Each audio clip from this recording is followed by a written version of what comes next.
Hello friends, welcome to Sri channel. இங்கே நம்ம பார்த்துட்டு இருக்கிறது 2 டயர் ரெட் வெல்வெட் கேக்குங்க. பிஃபோர் 1 இயர் நான் ஒரு பிகினராக இருக்கும்போது இந்த கேக் பண்ணது, அப்போ நடந்த சொதப்பல்ஸை தான் நான் அவங்க கூட ஷேர் பண்ணிக்க போகிறேன். மறக்காம சேனலை சப்ஸ்கிரைப் பண்ணிக்கோங்க. இந்த கேக் பண்ணும்போது எனக்கு ஈவினிங் 6 o'clock கேக் கேட்டிருந்தாங்க.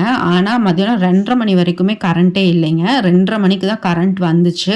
அதுக்கப்புறம் கரண்ட் வந்தோடனே நான் பேட்டரியில் சீக்கிரமாக ரெடி பண்ணி ஓவனுக்குள்ளே வச்சோன்னே மறுபடியும் கரண்ட் போயிடுச்சு. என்ன பண்ணுறதுன்னு யோசிச்சுட்டு இருக்கும்போது அடுத்த 10 மினிட்ஸ்லேயே கரண்ட் வந்துருச்சுங்க.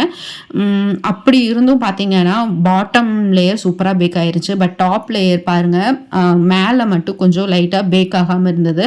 அதை வந்து நான் கட் பண்ணி அந்த பக்கம் போட வேண்டியதாகிடுச்சுங்க. அதனால எனக்கு கேக் கொஞ்சம் வேஸ்ட் ஆச்சு. பட் இருந்தாலும் பரவாயில்ல, டேஸ்ட் வந்து நல்லா சூப்பராக இருந்தது. நார்மலாகவே பிகினிங் ஸ்டேஜில் ஐசிங் பண்ணும்போது நம்ம ரொம்ப பதட்டமாகும். பட் எனக்கு இந்த கேக் பண்ணும்போது டைமும் ரொம்ப கம்மியாக இருந்தது. அதனால ரொம்ப சிம்பிளான ஒரு டெக்கரேஷன் வந்து கொஞ்சம் முன்ன பின்ன இருந்தாலும் டேஸ்ட் வந்து செம்மையாக இருந்தது. இந்த கேக் ஒரு ட்வின் பேபிஸ்க்காக பண்ணதுங்க. அந்த டைமில் எனக்கு கேக் மேலே எப்படி எழுதுறதுன்னு தெரியாது. அதுக்கப்புறமா தான் நான் கொஞ்சம் கொஞ்சமாக இப்போ கற்றுருக்கேன். ஹோம்மேட் கேக்ஸ் எப்பயுமே டேஸ்ட்டு செம்மையாக இருக்குங்க. ப்ரிசர்வேட்டிவ்ஸ் எல்லாம் எதுவுமே இல்லாமல் பண்ணுறதுனால. இந்த வீடியோ உங்களுக்கு பிடிச்சிருந்தா கண்டிப்பாக மறக்காமல் சப்ஸ்கிரைப் பண்ணுங்கள். தேங்க்யூ.